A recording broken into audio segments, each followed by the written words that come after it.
पुरुष तु अन्य परमात्मा इति उदाहरत। ये लोक तरम आविश्य विभर्ति अवय ईश्वर है। उत्तम पुरुष तो कोई और है, पुरुषोत्तम तो कोई इन दोनों से अलग है, जो 16वें श्लोक में कहा है 15वें अध्याय के श्रीमद् भगवद गीता में। सपुरुष और अक्षर पुरुष से अन्य है, वो पुरुषोत्तम कहलाता है और उसको वास्तव में वो परमात्मा कहा जाता है। परमात्मा, परमात्मा माने श्रेष्ठ आत्मा।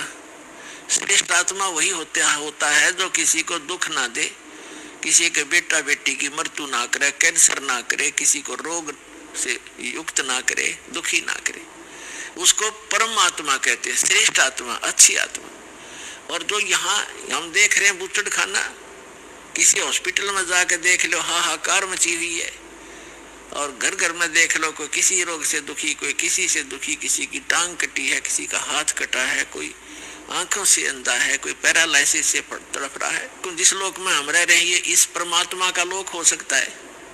ये तो कसाई आत्मा का लोक है, इस काल का लोक है जहाँ हम रह रहे हैं। ये कबीर भगवान ने आकर बताया। पिता परमात्मा कबीर देव भगवान,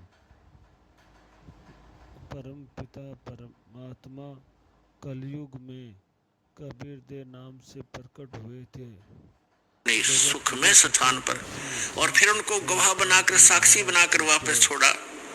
उन्होंने भी यही बताया कि ये लोक ठीक नहीं, एक स्थान और है जहाँ जाने के बाद जीव फिर कभी लौटकर वापस इस गंदे लोक में नहीं आता, और वहाँ कोई दुख नहीं, वहाँ वर्द अवस्था नहीं, वहाँ मृत्यु नहीं। अब श्रीमद् भगवद गीता अध्याय नंबर 15 के श्लोक नंबर 17 में कहा है कि उत्तम पुरुष तो अन्य परमात्मा इति उदाहरत है। और यह लोक तरम आविश्य विभर्ति अवैश्वर है, जो तीनों लोकों में प्रवेश करके वो श्रेष्ठ परमात्मा जो सरपुरुष और अक्षर पुरुष से अन्य है, वो संसार रूपी वृक्ष की मूल है, जड़ है, ऊर्ध्व मूलम अधः शाखम, ऊपर को जो जड़ है वो तो समझो परम अक्षर ब्रह्म है। और यह लोक तरम अविश्य विभर्ति, जो तीनों लोकों में प्रवेश करके सबका धारण पोषण करता है।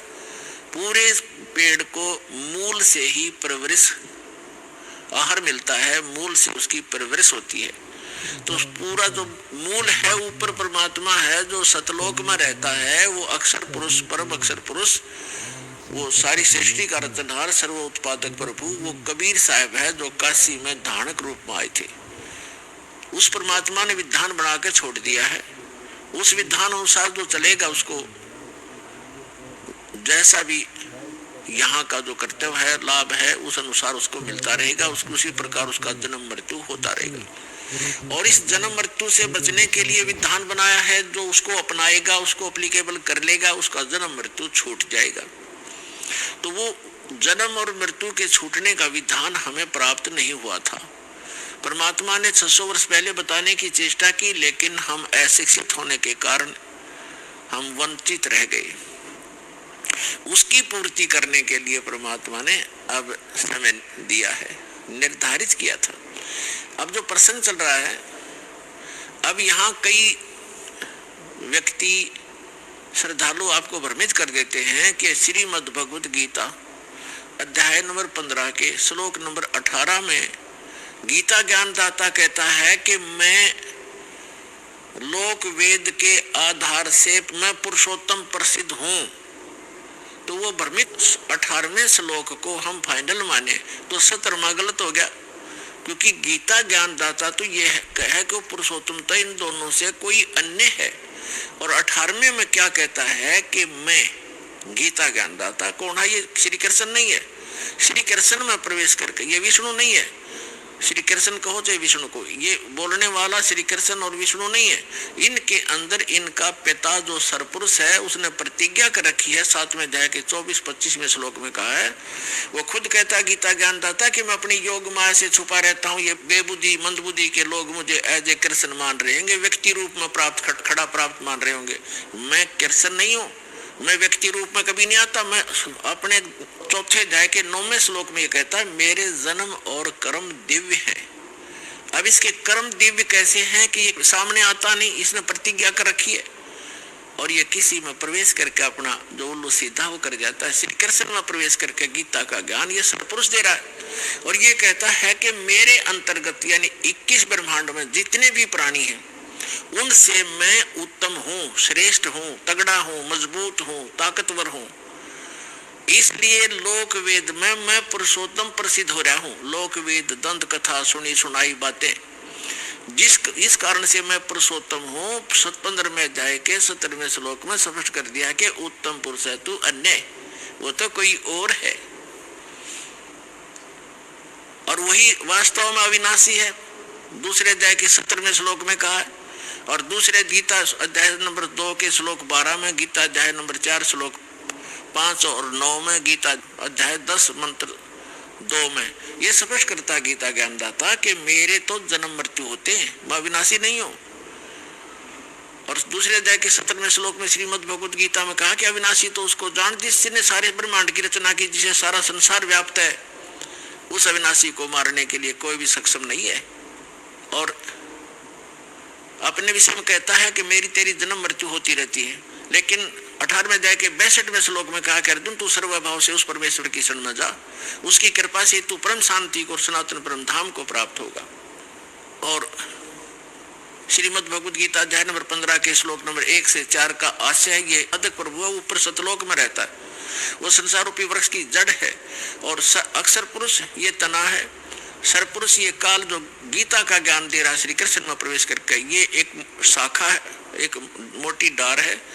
आगे 3 शाखा है, ब्रह्मा विष्णु महेश समझो, और पात रूप संसार। तो ये स्वयं बताना चाहता है। फिर गीता अध्याय नंबर 15 के श्लोक नंबर 1 से 4 का सारांश है कि उल्टा लटका हुआ संसार रूपी वृक्ष है और जो इन सभी विभागों को बताता है। जैसे चौथे अध्याय के 32 और 34 श्लोक में बताया है कि सच्चिदानंद घन ब्रह्म ने यानी ब्रह्मणे मुखे, ब्रह्मणे माने सच्चिदानंद घन ब्रह्म के मुख से उच्चरित वाणी में ये तत्व ज्ञान विस्तार से कहा गया है। जो यज्ञों के बारे में, यज्ञ माने धार्मिक अनुष्ठानों के विषय में जो जानकारी है विस्तार से कही गई है। और चौथे अध्याय के 34वें श्लोक में कहा कि उस ज्ञान को तत्वदर्शी संतों से जाकर समझ। गीता ज्ञानदाता कहता मैं नहीं जानता उस तत्व ज्ञान को, नहीं तो एक अध्याय और लिख देता 19वां कि वो तत्व ज्ञान ये सुन ले, इसमें लिखता हूँ। वो तत्व ज्ञान से परिचित नहीं है। चौथे अध्याय के 34वें श्लोक में गीता जी में कहा है कि उस ज्ञान को जो सच्चिदानंद घन यानी परम अक्षर ब्रह्म अपने आप अपने मुख कमल से बोलता है आकर के उसकी अमृत वाणी में लिपिबद्ध किया जाता है, कबीर वाणी में, वो तत्व ज्ञान है। चौथे अध्याय के 34वें श्लोक में कहा गीता जी में, उस ज्ञान को तू तत्वदर्शी संतों के पास जाकर समझ। उनको दंडवत प्रणाम करने से, कपट छोड़कर नम्रता पूर्वक प्रश्न करने से वो तत्वदर्शी संत तुझे तत्व ज्ञान का उपदेश करेंगे। इसे सिद्ध होगा। यहाँ गीता अध्याय नंबर 15 के श्लोक नंबर 1 में वो भी कंसेप्ट क्लियर कर दिया कि वो तत्वदर्शी संत वो होगा जो उल्टे लटके हुए संसार रूपी वृक्ष के सभी विभाग बता देगा। जैसे परमेश्वर स्वयं आते हैं वो तत्वदर्शी संत की भूमिका भी करते हैं, भगवान तो वो होते ही होते हैं। कबीर साहब कहते हैं अक्षर पुरुष एक पेड़ है, सरपुरुष वा की डार, निरंजन वा की डार और तीनों देवा शाखा है ये पात रूप संसार। तो जड़ कौन है? वो जड़ की ऑप्शन छोड़ के परमात्मा, क्योंकि अपने इस दास को भेजा है कि जड़ ये कबीर साहब है, वो अल्लाह अकबर है, वो परम अक्षर ब्रह्म है जो जड़ है उस सारे संसार की। तो यहाँ ये भी बताया कि उस उल्टे लटके हुए संसार रूपी वृक्ष के सभी विभागों से जो परिचित है स वेदविद, वो वेद के तात्पर्य को जानने वाला अर्थात तत्वदर्शी संत है। उसके पश्चात परमेश्वर के चौथे अध्याय के 4 श्लोक में लिखा है तत्वदर्शी संत की प्राप्ति के उपरांत परमेश्वर के उस परम पद की खोज करनी चाहिए जहां जाने के बाद साधक लौटकर कभी संसार में नहीं, जहां जाने के बाद साधक लौटकर कभी संसार में नहीं आते।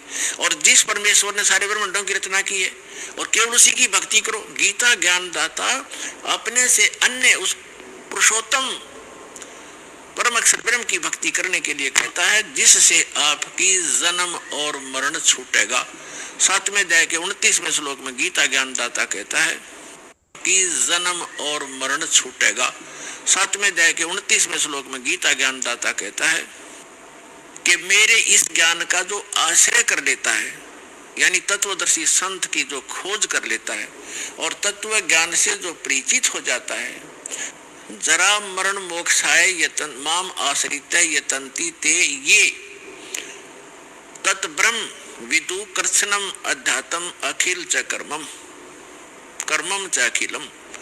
इसका अर्थ ये है, गीता ज्ञानदाता कहता है कि मेरे इस ज्ञान को जो आधार मान के तत्वदर्शी संत की खोज कर लेता है, वो व्यक्ति केवल वो उस तत्व ब्रह्म से और सारे आत्म ज्ञान से और सभी कर्मों से परिचित हैं, जो जरा और मरण से छूटने के लिए ही प्रयत्न करते हैं। जरा माने वृद्ध अवस्था का दुख और मरण माने मृत्यु। इस बुढ़ापे के दुख और मृत्यु के दुख से जो छूटने के प्रयत्न कर रहे होते हैं, वे उस तत्व ब्रह्म से परिचित हो चुके हैं और मेरे इस ज्ञान का आश्रय कर लिया उन्होंने तत्वदर्शी संत की खोज कर लिया। वो तत्व ब्रह्म से परिचित हैं, सारे आत्म ज्ञान से परिचित हैं और यहाँ सब कर्मों से परिचित हैं। वो यह संसार की किसी वस्तु की इच्छा नहीं करते, वो केवल जरा माने वृद्ध अवस्था के दुख से और मरण माने मृत्यु से छूटने का ही प्रयत्न करते हैं। अब श्रीमद् भगवद गीता अध्याय नंबर 8 के श्लोक नंबर 1 में अर्जुन ने पूछा, किम तत्ब्रह्म किम अध्यात्म किम कर्म पुरुषोत्तम। अब गीता ज्ञानदाता तो श्री कृष्ण ने पुरुषोत्तम मान रहा था, जय विष्णु, और ये तो कहता पुरुषोत्तम कोई और है। फिर भी जो ये तो अर्जुन की सोच है, किम पुरुषोत्तम। अब यहाँ अर्जुन ने पूछा कि वो तत्व ब्रह्म क्या है, वो कौन है जिसके जानने के बाद केवल जरा और मरण से छूटने का ही प्राणी प्रयत्न करता है साधक, और कोई वस्तु की डिमांड इस लोक की नहीं करता। इसका भाव ये है। अब गीता ज्ञानदाता गीता अध्याय नंबर 8 के श्लोक नंबर 3 में कहता वो परम अक्षर ब्रह्म है, यानी गीता ज्ञानदाता से अन्य है। इसलिए 8वें अध्याय के 5 और 7 श्लोक में गीता ज्ञानदाता कहता मेरी भक्ति कर, युद्ध भी कर और मुझ में आस्था रख, भावत रह, मुझे प्राप्त होगा।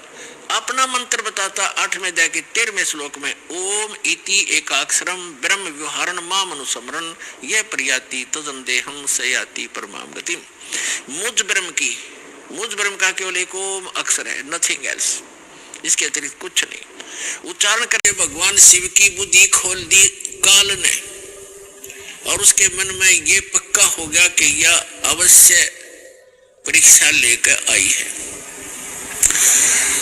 भगवान शिव ने पूछा कि पार्वती परीक्षा ले आई, झूठ बोल दिया पार्वती ने, परीक्षा नहीं ली अविनाशी, मैं ना गई कितने भी। तो भगवान शिव की वह बुद्धि खोल दी, उसने देखा वो अपनी दिव्य दृष्टि से सचमुच ये जाके आई है। तो भगवान शिव ने पार्वती जी से पति पत्नी का नाता तोड़ दिया, रहते वहीं पर, लेकिन उनसे वो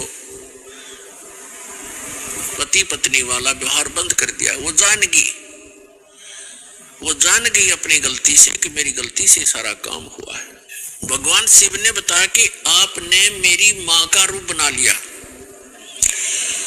क्योंकि भगवान विष्णु उनके बड़े भाई हैं और लक्ष्मी उनकी विष्णु जी की पत्नी यानी बड़े भाई की पत्नी भाभी माँ के तुल्य मानी जाती। तो उसने कहा कि तूने मेरी माँ का रूप बना लिया, मेरी भाभी का रूप बना लिया, इसलिए तू मेरे लिए पत्नी रूप में स्वीकार्य नहीं रही। तो उधर से पार्वती ने एक दिन देखा, 2 दिन देखा, 10 दिन, 1 साल, वह दुखी होगी। और जब बच्ची दुखी हो जाती है तो कहाँ आश्रय तकती है, अपने पीहर जाती है माता पिता के यहाँ। अब माता पिता के यहाँ गई, लेकिन माता पिता उससे अक्षुब्ध थे पहले, क्योंकि उसने अपनी मर्जी से विवाह किया था भगवान शिव से। दक्ष बिल्कुल खुश नहीं था शिव जी से ब्याह करके। अब वो अपनी मर्जी से विवाह करके आई थी, दक्ष दुखी थे उससे। उधर राजा दक्ष ने उसी समय एक यज्ञ कर रखी थी एक धार्मिक अनुष्ठान कर रखा था अपने घर में, और धार्मिक अनुष्ठान के अंदर एक ऐसा इन ब्राह्मणों ने, गुरुओं ने बना रखा है कि धार्मिक अनुष्ठान करे तब सारी लड़कियों को, उनके पतियों को यानी अपने दामादों को भी आमंत्रित किया जाता है, और भी गणमान्य व्यक्तियों को, साधु संतों को भी आमंत्रित किया जाता है। तो पार्वती जी की जो अन्य बहनें थी उनके पति भी आए हुए थे, वो बहनें भी आमंत्रित की हुई थी, लेकिन पार्वती को आमंत्रित नहीं किया था, ना शिव को बुलाया था, क्योंकि राजा दक्ष उनकी शकल भी देखना नहीं चाहते थे। जब पार्वती अपने घर पहुंची तो क्या देखा, वहां हवन हो रहा है, यज्ञ हो रही है, और जितने भी रिलेटिव थे सभी आए हुए हैं, सभी बहनों के पति भी आए हुए हैं, और उनके यथोचित उस यज्ञ में आसन लगाए हुए हैं, और प्रतिदिन उनका हिस्सा निकाला जाता था। जैसे ब्राह्मण लोग कहते हैं, आपने देखे होंगे, फेरे करते से महीनों का 5 यहाँ कर दे, 11 वहां रख दे। तो ऐसे ही क्या करते हैं कि इतने रुपए अपने दामादों के रख दो, तो उनका हिस्सा रखा हुआ था प्रत्येक के आसनों के पास। और पार्वती पूरे मंडप में घूम के अपनी माँ के पास आ गई, और ना दक्ष उनसे मुख से बोला कि आजा बेटी, और बेटी माँ के पास ही अपना दुख रोया करती है। अपनी माँ के पास जाके कहने लगी, माँ आपने यज्ञ कर रखा है, धर्म यज्ञ कर रहे हो, और हमारे को आपने आमंत्रित। जगत गुरु तत्वदर्शी संत रामपाल जी महाराज कहते हैं, रावण ने अपना महल सोनू की 8 और सोने की 11 से बना रखा था। इससे ज्यादा धनी तुम हो नहीं सकते, चाहे सारी उम्र सर पटक लो। और रावण जैसे रणधीर जिसने श्री राम के भी छक्के छुड़ा दिए थे, लेकिन भक्ति साधना करने से सर्व सोने की लंका थी। रावण जैसी रणधीर एक पलक में राज विराज राज से नीचे हो गया, यानी राज रहित हो गया। यम की पड़ी जंजीर यम के दूत बंदी बनाकर ले गए। जगत गुरु तत्वदर्शी संत रामपाल जी महाराज फिर कहते हैं, दुर्योधन जैसे राजा होते जिसके 101 भाई थे, और एक से एक शक्तिशाली जिसके 11 करोड़ से ना साथ चलती थी, फिर भी कुत्ते वाली मौत मारा। यहाँ तुम किस चीज को महिमा मानते हो, किसके ऊपर आश्रित हुए बैठे हुए? इससे बड़ा यश कोई नहीं है। आपका कबीर देव भगवान की भक्ति करो, जिससे आपको सतलोक की प्राप्ति होगी। कलयुग में परमपिता परमात्मा कबीर देव नाम से प्रकट हुए थे। जगत गुरु संत रामपाल जी महाराज की जय। इस वीडियो को लाइक पर लाइक और सब्सक्राइब पर सब्सक्राइब करें, जिससे जगत गुरु का ज्ञान